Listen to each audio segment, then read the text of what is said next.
Salam jemaat Tuhan, senang sekali bisa menyapa Bapak Ibu Saudara sekalian walaupun tidak bertatap muka secara langsung. Tapi saya percaya hal ini tidak mengurangi semangat dan sukacita kita dalam mengikuti setiap ibadah kita.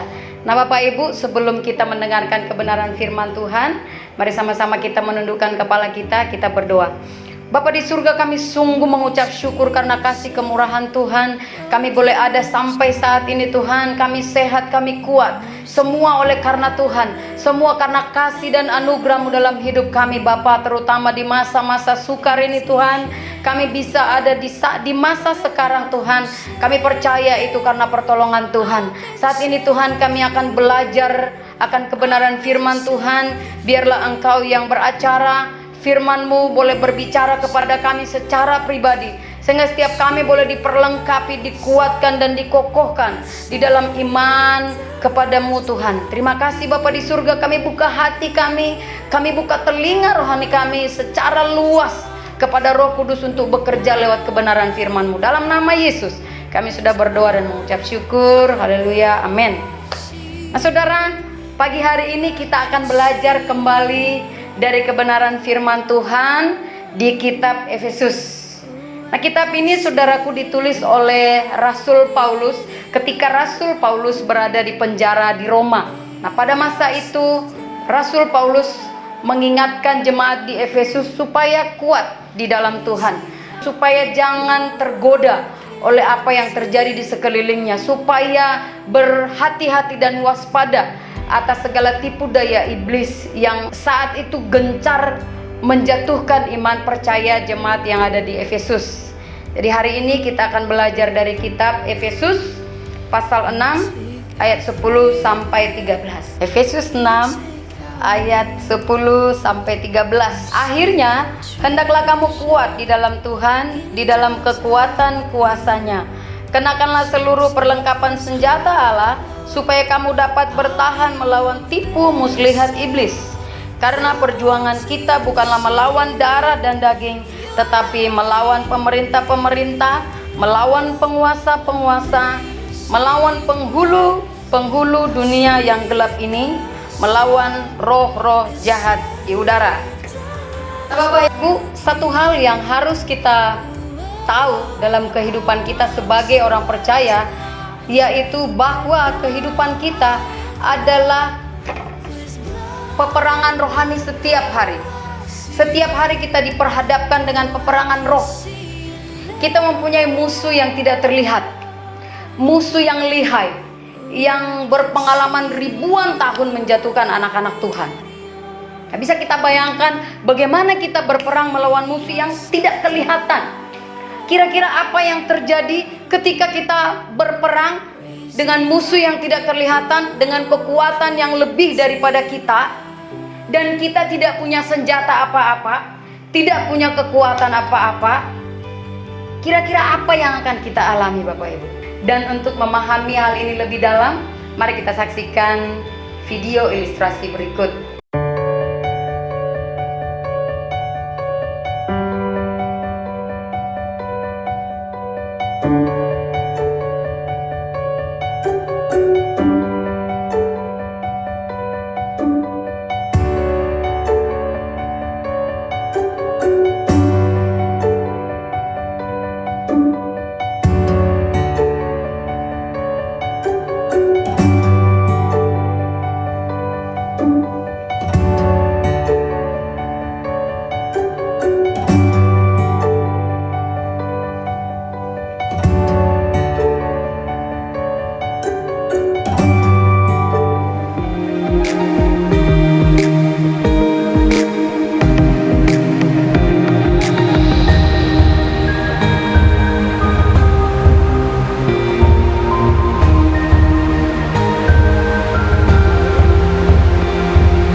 setelah melihat video barusan, bagaimana kira-kira Bapak Ibu Saudara?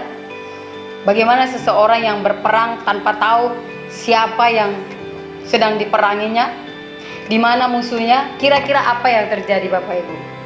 Ayo kaum bapak, apa kira-kira yang akan terjadi? Ibu-ibu, pemuda-pemudi, ya, babak belur Bapak Ibu, hancur. Itu sebabnya banyak orang-orang percaya yang mengalami hal ini. Mereka pikir, sial kali hari itu hari ini. Di mana Tuhan? Kenapa saya kok mengalami hari yang sial? Kenapa dia bisa menjatuhkan iman saya? Kenapa Bapak Ibu? Karena nggak tahu bahwa musuh kita bukan yang terlihat. Jadi hari ini kita akan belajar bagaimana mengalahkan tipu daya iblis dan kita tetap berdiri teguh, tampil menjadi seorang pemenang. Amin. Jadi apa yang harus kita lakukan sebagai orang-orang percaya kepada Yesus? Yang pertama adalah kuat di dalam kuat kuasa Tuhan. Yang pertama yaitu kuat di dalam kuat kuasa Tuhan. Kita baca di ayat 10. Akhirnya hendaklah kamu kuat di dalam Tuhan, di dalam kekuatan kuasanya. Nah, saudaraku, kekuatan kuasanya berbicara tentang kekuatan kuasa yang Yesus alami ketika Yesus bangkit dari kematian, ketika Yesus mengalahkan maut, dan ketika Yesus bangkit menyelesaikan peperangannya secara roh dan timbul menjadi pemenang. Hendaknya kita kuat, beriman dan memahami bahwa kita sudah mengalami ini bersama Yesus. Amin. Kuat di dalam iman. Iman yang menyatakan bahwa Yesus sudah bangkit dari kematian, bahwa kita mempunyai kesempatan yang sama dengan Yesus untuk menang melawan segala peperangan roh. Itu yang pertama. Dan poin yang kedua Bapak Ibu Saudara terkasih, apa yang perlu kita lakukan dalam menghadapi peperangan dengan iblis adalah mengenakan senjata Allah. Dan senjata Allah itu kita akan baca di ayat yang ke-14 sampai 17. Jadi berdirilah tegap, berikat pinggangkan kebenaran dan berbaju jirahkan keadilan. Kakimu berkasutkan kerelaan untuk memberitakan Injil damai sejahtera. Dalam segala keadaan pergunakanlah perisai iman, sebab dengan perisai itu kamu akan dapat memadamkan semua panah api dari si jahat. Dan terimalah ketopong keselamatan dan pedang roh, yaitu firman Allah.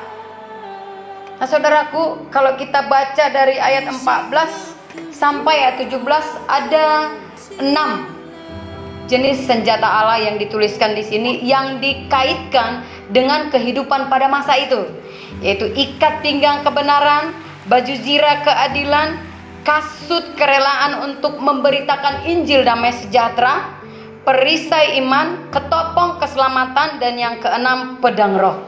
Nah kalau kita rangkum secara garis besar, ada 3 hal yang menjadi senjata kita secara rohani. Yang pertama adalah iman kepada Tuhan Yesus Kristus, yaitu yang kita pakai untuk menaungi hati dan pikiran kita, bahwa Tuhan Yesus Kristus sudah mati dan bangkit untuk menebus seluruh kehidupan kita dan memberikan kemampuan bagi kita untuk berperang melawan si jahat dan juga kemampuan untuk menang.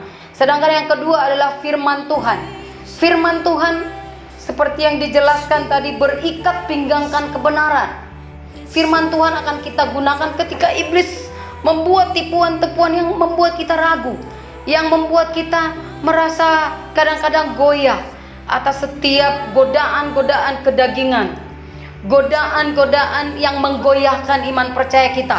Kita perlu gunakan firman Tuhan sebagai perisai bagi kita untuk menepis setiap serangan-serangan dari si iblis. Dan yang terakhir adalah doa. Jadi ada 3 tadi, iman di dalam Tuhan Yesus Kristus, yang kedua firman Tuhan, yang ketiga doa. Doa adalah senjata yang harus kita gunakan untuk mematahkan tipu daya si iblis. Nah ini senjata-senjata yang perlu kita tahu, yang kita rangkum menjadi 3 hal, yaitu iman, firman Tuhan, dan doa. Dan poin yang terakhir yaitu menggunakan senjata Allah. Kalau tadi mengenakan, sekarang menggunakan. Mengapa penting menggunakan Bapak Ibu? Kalau hanya mengenakan itu berbicara tentang pertahanan. bertahan saja. Ya. Padahal hidup kita ini Tuhan inginkan tidak hanya sekedar bertahan. Bertahan dalam penderitaan, bertahan di dalam tipuan, bertahan di dalam kesusahan. Bukan seperti itu yang Tuhan mau. Tuhan mau kita bertahan dan juga melawan. Nah, bagaimana caranya menggunakan senjata Allah? Kita mau baca dulu sebelumnya ayat ke-13. Firman Tuhan, sebab itu ambillah seluruh perlengkapan senjata Allah supaya kamu dapat mengadakan perlawanan pada hari yang jahat itu dan tetap berdiri sesudah kamu menyelesaikan segala sesuatu. Jadi kita harus menggunakan supaya apa? Supaya kita bisa memenangkan peperangan itu. Dan ketika kita memenangkan peperangan itu, kita tetap berdiri teguh. Amin Bapak Ibu. Saya percaya kita pernah mengalami hari-hari yang jahat. Hari-hari di mana iblis mengacaukan hidup kita. Mungkin lewat keadaan. Mungkin lewat teman-teman yang kita kenal. Mungkin lewat perkataan seseorang. Kadang-kadang satu kalimat bisa menjatuhkan kita sampai berbulan-bulan. Membuat kita down, membuat kita tidak bersemangat di dalam memuji Tuhan. Pada hari ini kita harus sadari itu tipu daya iblis Bapak Ibu. Dan kita harus menang menghadapi tipu daya itu. Amin Bapak Ibu. Cara menggunakan seluruh senjata Allah itu, satu, kita berpegang teguh dengan pengajaran rasul-rasul tentang iman kita kepada Tuhan Yesus Kristus. Yang kedua, hendaknya kita hidup berpadanan dengan firman Tuhan. Kita pergunakan perisai iman kita yaitu firman Tuhan. Yang artinya kita harus memiliki firman itu. Memiliki firman, menerima firman, itu akan memberi kekuatan kepada kita untuk melakukan firman. Dan selanjutnya, yang ketiga, kita harus tekun di dalam doa. Seperti yang dituliskan di ayat ke-18. Dalam segala doa dan permohonan berdoalah setiap waktu di dalam roh. Dan berjaga-jagalah di dalam doamu itu dengan permohonan yang tidak putus-putusnya untuk segala orang kudus. Jadi biarlah kita menggunakan senjata itu supaya kita bisa tetap bertahan dan pada akhirnya kita menang menghadapi segala tipu daya iblis. Karena Tuhan Yesus sudah menjamin kemenangan kita. Yang dibutuhkan adalah bagaimana kita melakukan peperangan itu dengan kekuatan yang daripada Tuhan. Amin Bapak Ibu. Demikian firman Tuhan yang datang pada pagi hari ini. Biarlah kita menjadi pelaku-pelaku firman Tuhan. Tuhan Yesus memberkati. Mari kita bersatu dalam doa. Bapa di surga, kami sungguh mengucap syukur untuk kebenaran firman Tuhan pada hari ini Tuhan, yang mengingatkan kami bahwa kehidupan kami diperhadapkan dengan peperangan roh setiap hari. Tapi kami tidak perlu takut, kami tidak perlu gentar, karena Engkau Allah yang menjadi Tuhan. Kami telah menyediakan senjata yang akan kami gunakan untuk menghadapi peperangan itu Tuhan. Nah, itu sebabnya kami percaya bahwa kami akan mengalami kemenangan bersama Tuhan. Terima kasih Bapa, terima kasih Yesus. Kami juga mengucap syukur karena Engkau yang memperlengkapi kami, Engkau yang meneguhkan dan mengokohkan iman kami, sehingga kami bisa menang di hari yang jahat itu Tuhan. Kami semua berdiri teguh ketika kami sudah menyelesaikan peperangan roh itu Tuhan. Terima kasih Bapa di surga. Berkati setiap hati dan telinga kami yang sudah mendengarkan firman Tuhan. Biarlah setiap umat-Mu boleh melakukan firman yang sudah kami dengarkan pada hari ini Tuhan. Terima kasih Bapa di surga. Terpujilah nama-Mu, Roh Kudus yang akan berbicara lebih lagi di hati setiap umat-Mu pada hari ini. Dalam nama Tuhan Yesus kami berdoa dan mengucap syukur. Haleluya, amin.